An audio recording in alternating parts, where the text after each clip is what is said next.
All right, welcome back. So good to see you guys here, guys, gals. You know, I'm sure you do know that we live the best the colloquium series for the last two sessions, right? Right. That's the story, the true story. It truly is a pleasure to have our students present, to show you what they've done.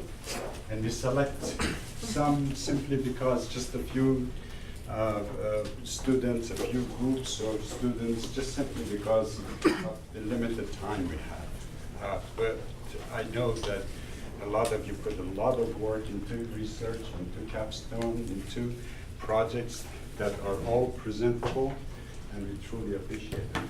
So speaking of good presentations, Jacob Probst has worked with Dr. Rewar and is going to present his work.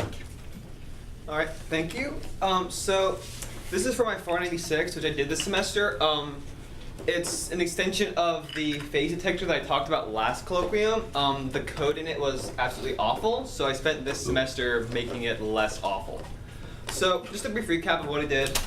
So the project itself was we took these power traces where we measured what the computer, so we ran a program on the computer, measured how much power it used, and so we got these series of data points on how much electricity it used, and then we would concatenate them together, and then we would try and predict what those phases were. Like here are the actual splits, here are what we detected would be the splits, and there's a lot more, so we had to figure out which ones are correct. So we just made a graph where each node points to the next node, and then we try to find the correct position, which is say the red one there, which ends up being about this many times we have to check, this many intervals we have to check using to predict what it is.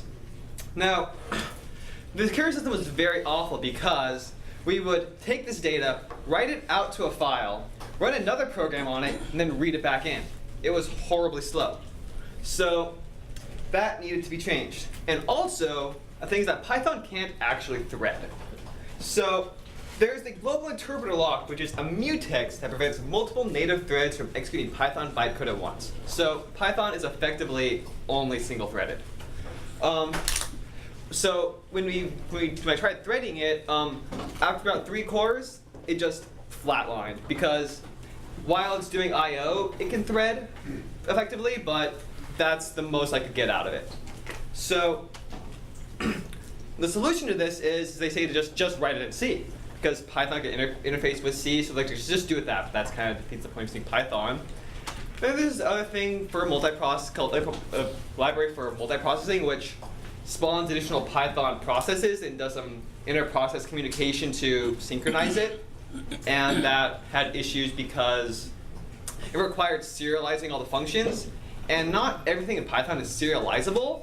And what we were using just didn't work with that, which was kind of dumb. So I just rewrote it in a language that isn't awful, or is not as awful.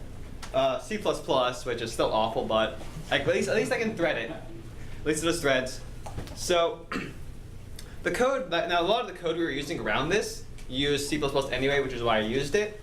A lot of the, like what the program we were shelling out to was C++, so instead of just calling the program, I just linked those functions into my code. And the ending result is, using my 4-thread process, using my 4 threads on my home system, I got about a 6 times speed up. So it's better than just if I just multi-port it.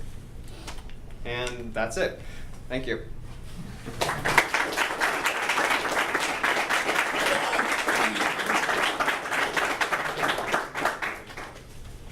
Any questions for Jacob? Thank you, Jacob. Really appreciate it.